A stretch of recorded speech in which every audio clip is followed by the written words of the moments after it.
देखिए, जिस तरीके से विपक्षी दल और खास तौर पे राजद और उनके नेता की ये सोच रही है कि चुनाव जीतने के लिए हम लोग साम दाम दंड भेद हर चीज़ का हम लोग इस्तेमाल करें, ये सोच इस नैरेटिव के खिलाफ ही हम लोग की लड़ाई है। 90 का वो दशक जब चरम सीमा पर इन लोगों ने अपराध, हत्या, अपहरण, लूटमार, इन सारी चीज़ों को बना के रखा हुआ था, आज भी देखने को मिलता है कि गाहे बगाहे चुनाव जीतने के लिए ये लोग असामाजिक तत्वों का इस्तेमाल करने से भी ये लोग बाज नहीं आते।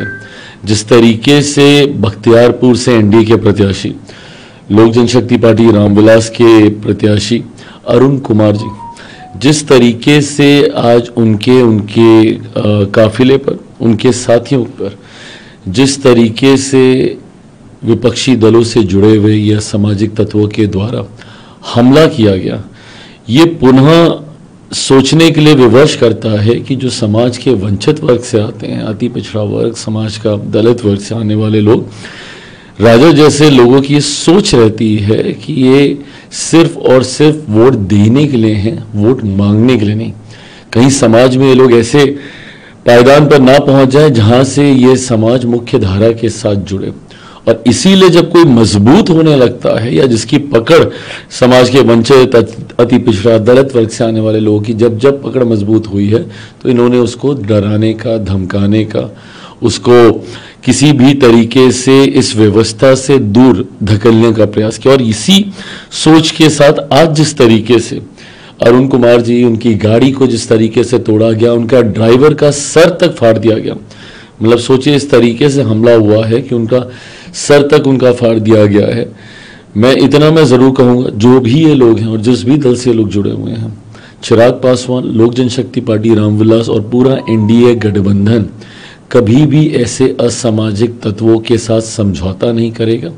आज नहीं तो कल जो भी दोषी होंगे, जो भी गुनहगार होंगे, कड़ी से कड़ी सजा उनको मिलेगी। इसके लिए मेरी सरकार पूरी तरीके से प्रतिबद्ध है। कतई कभी वापस जंगल राज के उस माहौल को कभी हम लोग वापस बिहार में नहीं आने देंगे। अभी तो सिर्फ चुनाव है, अभी तो ये लोग दूर दूर तक कहीं नहीं है, तब इन्होंने इस तरीके से हमला करना शुरू किया है। सोचिए कभी ये लोग गलती से व्यवस्था का हिस्सा बन गया तो 90 के दशक को वापस लौटने में समय नहीं लगेगा। सुनिश्चित हम लोग करेंगे कि ऐसी परिस्थिति दोबारा ना हो।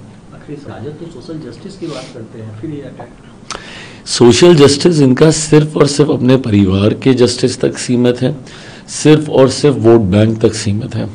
जिस तरीके से राष्ट्रीय जनता दल जैसे दलों ने समय समय पर समझौते करने का कार्य किया और हर बार एक बात को प्रमुखता से दिखाया कि इनके लिए सामाजिक न्याय की परिभाषा सिर्फ और सिर्फ इनका एक परिवार है और कुछ नहीं।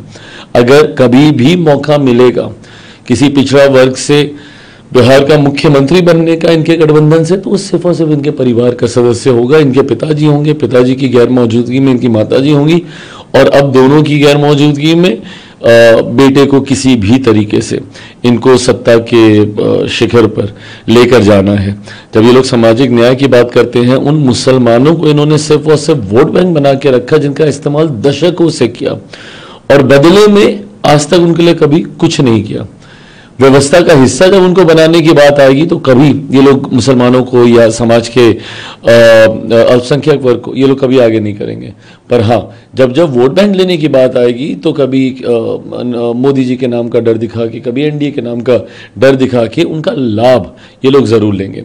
आज जिस तरीके से इन्होंने मुसलमानों को पूरी तरीके से गठबंधन की व्यवस्था से दूर रखा, उप मुख्यमंत्री के पद के लिए तो बहुत दूर की बात है। जिस तरीके से सीटों के बंटवारे में भी मुसलमानों की संख्या को इनके द्वारा सीमित किया गया, और ये सवाल इनसे इसलिए पूछा जा रहा है क्योंकि अपने छाती पर मेडल की तरह वही समीकरण को ये लोग चिपका के चलते हैं, इसीलिए इनसे सवाल पूछा जाता है। भाई मेरी सरकार तो सबका साथ, सबका विकास, सबका विश्वास, सबके प्रयास की बात करती है।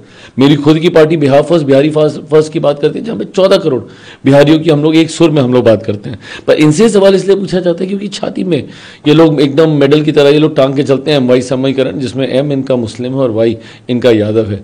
यादव की बात आएगी तो सिर्फ एक परिवार आएगा, और जब एम की बात आएगी तो उनको सिर्फ वोट बैंक बना के रख दिया जाता है। कभी उसको व्यवस्था में ये लोग कभी जुड़ने नहीं देंगे।